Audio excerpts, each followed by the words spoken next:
Ladies and gentlemen, welcome back. I am currently at my little mob farm repairing my pickaxe because today we are building a gold farm, and as you can see I have been a little busy, so my pickaxe has taken a bunch of damage. Now the gold farm that I'm building today is designed by Gnembon, and I think we all know who Gnembon is. He is just, if you want an efficient farm, if you want the most efficient farm, you go to either Gnembon or Mango. They have like the best designs.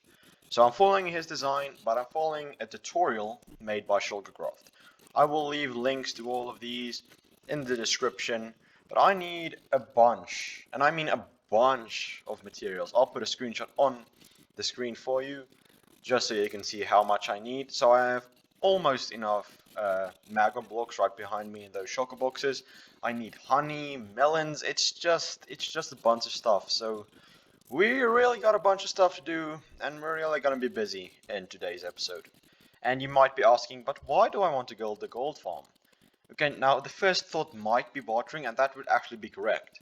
Now, why do I want to barter, and why do I want to do it at such a big scale? Well, that's a secret. You'll just have to wait and find out in the future episodes.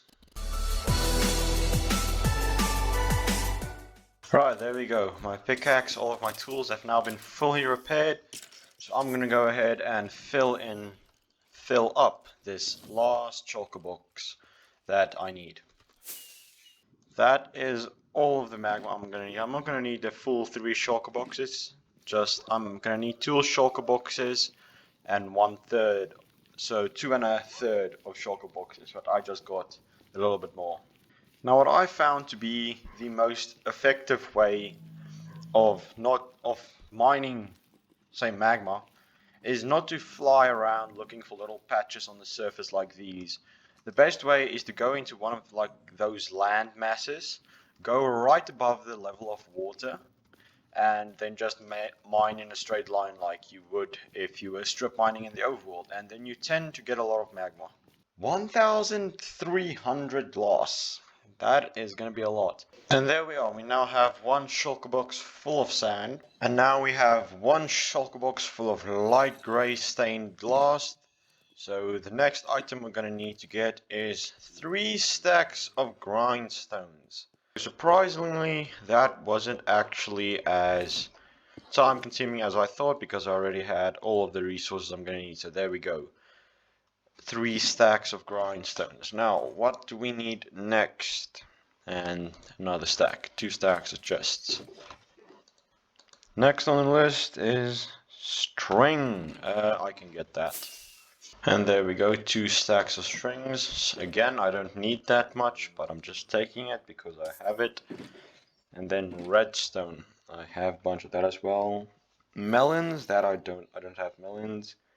Repeaters, comparators, glowstone, packed ice, observers, sticky pistons, redstone torches, glass panes, honey blocks, turtle eggs, hopper minecarts, droppers, cobweb, slabs, rail, soul sand, note block, lava bucket, stone slab, cactus, sand, redstone block, slime block. So I'm gonna go ahead and gather all of these. It's been literal hours, but I now have everything that I'm gonna need to build this farm and to get on top of the nether roof. It took a lot of time. I started yesterday. It's been 2 days of work to get all of this. So this is my bedrock breaking kit. I can do it a total of 64 times, and then if I don't get that amount of attempts, then I'm just stuck on the roof. But I do have obsidian for if that happens. Here's the materials, and as I said, I gathered a lot more of everything that I needed, because just why not? Because maybe I run out. I got an entire stack of repeaters, all of that kind of stuff. So yeah, let's get going. I've got ender pearls, everything to get onto the nether roof. I even had to get honey blocks, so I built a little honey farm. I'll leave a link in the description to build this honey farm. It's quite simple. But I first had to get a bunch of BNFs just by this strategy. You just put a bunch of flowers right next to a sapling, grow it with bone meal, and then it has a chance to get you a bee nest, and then you just breed them until you have a bunch. So this has been actively working. I think I have total 33 honey blocks, and I only need like 11. So I am ready to get going. Here we go. I've found the block that I'm gonna need, and once again I'll leave a link in the description so you can see what block and how to get onto the nether roof. So I found this block, and so I'm just ready to just head on through.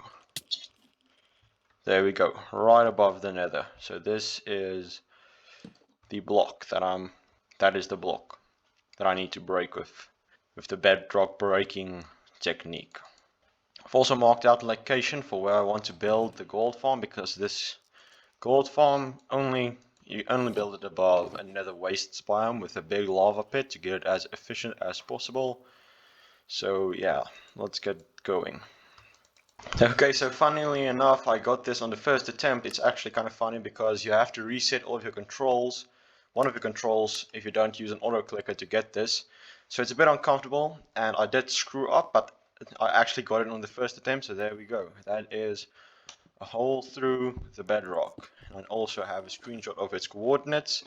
So now I can also go ahead to the location where I want to build the gold farm. Here is exactly the block in which we are going to be building the gold farm.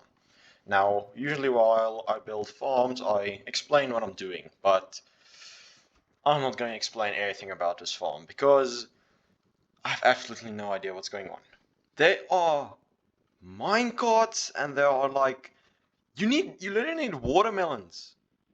Why do you need watermelons? You need ender chests. Why do you need this? So, you know, if a farm needs that, if a farm needs anything like watermelons, you know it's serious. And I don't understand those mechanics, so I'm not even going to try to explain it to you. There's some weird placement of hopper minecarts, and yeah, I'm just going to do it. I'm not going to worry about explaining it. I'm just going to do it in a form of a third person time lapse.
I have finished building the gold farm, as you probably saw in the time lapse, and I have now been AFK on this little platform for 1 hour. I built this platform because I haven't done any spawn proofing in the nether below, so this is just to up the rates a little bit. So let's go ahead and see how many drops you got in 1 hour. This is without the looting 3 effect.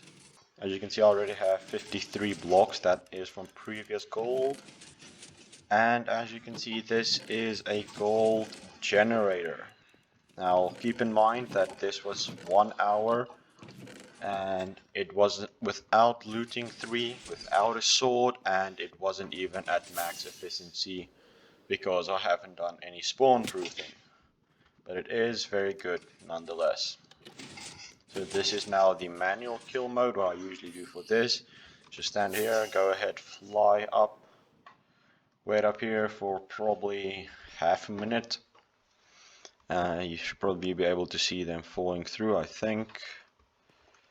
Yeah, there you can see they're falling down all the way. The honey blocks all the way at the bottom neglect all damage, taking away every single bit of fall damage. And then I have a lot of zombie pigmen right here for me to kill off. As you can see, this is a lag machine. It also gives me a lot of XP.